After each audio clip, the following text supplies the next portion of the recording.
देखिए, आज मैं यहाँ रियासी जिले में आए हैं, जम्मू कश्मीर में, और बहुत शुभ काम के लिए आए हैं।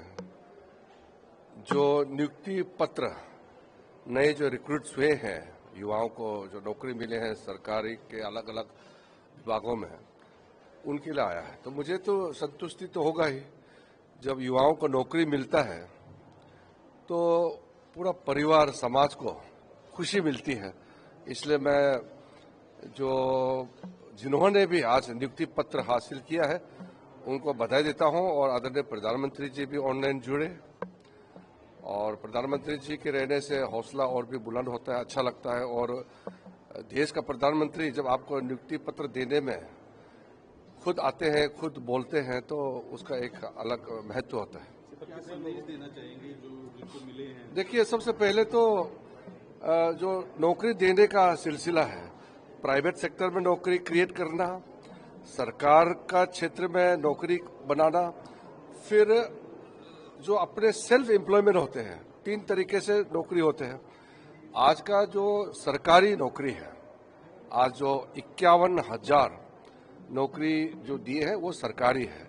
तो ये अमृतकाल का नौकरी है, देश सेवा में लगना है। तो मैं सारा युवाओं को कहता हूं कि इसको नौकरी मत समझना, इसको आप देश सेवा में काम करने का मौका मिला है, ये जिम्मेदार है।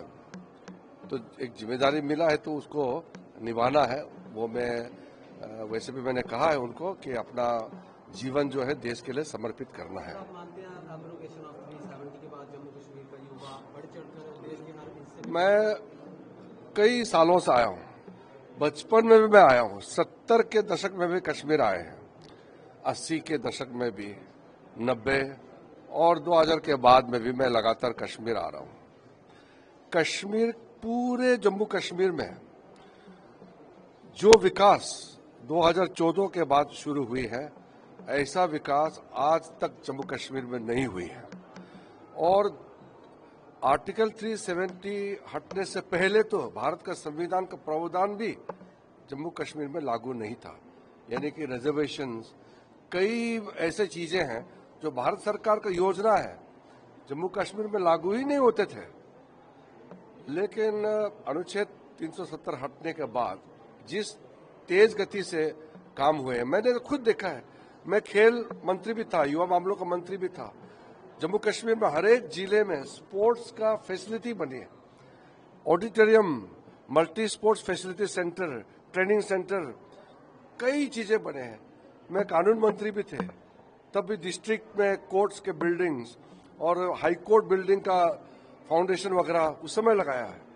उसी प्रकार से मैं अलग अलग विभागों में काम किया। मैंने खुद महसूस किया है कि जम्मू कश्मीर का तकदीर मोदी जी आने के बाद और 370 हटने के बाद खुल गया है।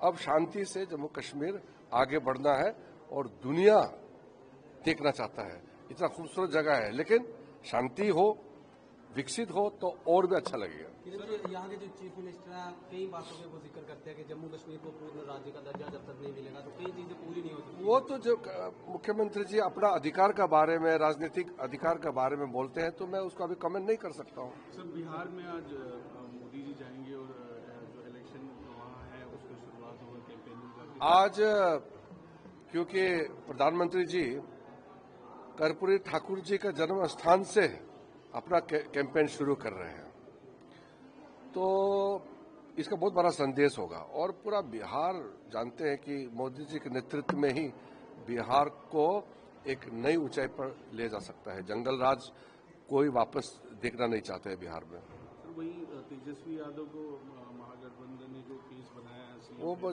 चेहरा बनाने से क्या होगा, पब्लिक एक्सेप्ट करना पड़ेगा। ये तो लोकतंत्र है और देश में अभी मोदी जी के लहर है हर जगह, और मोदी जी के नेतृत्व में ही लोग आगे भारत का भविष्य देखते हैं। बिहार में भी विजय होगी बीजेपी? हमारा एनडीए गठबंधन है, हम लोग सब उसमें लगे हुए हैं। तो बिहार का जो मूड है वो तो एनडीए के पक्ष में पूरा साफ दिखता है, वो सबको मालूम है।